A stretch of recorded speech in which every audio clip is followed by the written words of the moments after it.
ভারত সরকার এবং Asian development ব্যাংকের যৌথ উদ্যোগে বিভিন্ন টুরিস্ট স্পট নতুন করে গড়ে তোলার কাজ চলছে।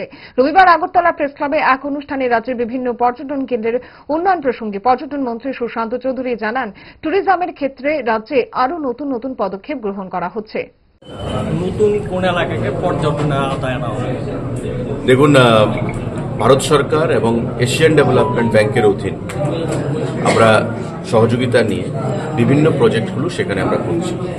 Just to cite an example আমি আপনাকে বলি, যেমন ছবিমোড়া আমাদের ছিল, বর্তমানেও আছে, কিন্তু বিশ্বের দরবারে সেটাকে নিয়ে যাওয়ার সেখানে কোনো প্রচেষ্টা হয়নি।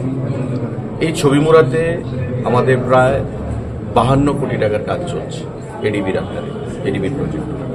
আগামী 1.5 বছরের মধ্যে সেটা সম্পন্ন হবে। এটা আমরা নতুন রূপে তৈরি করছি। প্রত্যেকেরই একটা কমপ্লেন ছিল যে ঊনকোটি এত সুন্দর একটা টুরিস্ট ডেস্টিনেশন, কিন্তু সেখানে কি থাকা, খাওয়া, অ্যামিউজমেন্টের কোনো ব্যবস্থা নেই। সোনামুখীতে, ঊনকোটির অধীন সোনামুখীতে আমরা প্রায় 70 কোটি টাকা ব্যয় করে নতুন কাঠামো তৈরি করছি। ইকো ট্যুরিজম, লগঘাট থাকবে, অ্যাডভেঞ্চার ট্যুরিজম থাকবে, গেস্ট হাউস থাকবে। আপনার সকালবেলা যদি আপনি যান, আপনি 5 দিন 7 দিন আপনি থাকার যদি প্রয়োজনীয়তা বোধ করেন, সেখানে আপনি থাকতে পারবেন। সফিস্টিকেটেড ইন্টারন্যাশনাল স্ট্যান্ডার্ডের সমস্ত ব্যবস্থা আমরা করছি।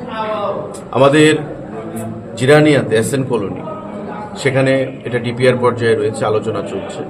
গত 2 দিন আগেও কেন্দ্রীয় মন্ত্রীর সঙ্গে আমার ডিসি হয়েছে। সেখানে আমরা 70 কোটি টাকা ব্যয় করে একটা অত্যাধুনিক পার্ক আমরা তৈরি করব, যেখানে আগরতলার শহরের বা আশেপাশের মানুষ প্রতিনিয়ত সেখানে যেতে পারে। আমাদের ডুম্বুর 3টা আইল্যান্ডকে আমরা আইডেন্টিফাই করেছি, সেখানে আমরা নতুন করে ইকো ট্যুরিজম তৈরি করার চেষ্টা করছি। জাম্পুই একমাত্র হিল স্টেশন ত্রিপুরা রাজ্যে, ইডেন লজ, সেটাকে ড্যামলিশ করে আমরা 3 স্টার হোটেলের মতো আমরা তৈরি করব।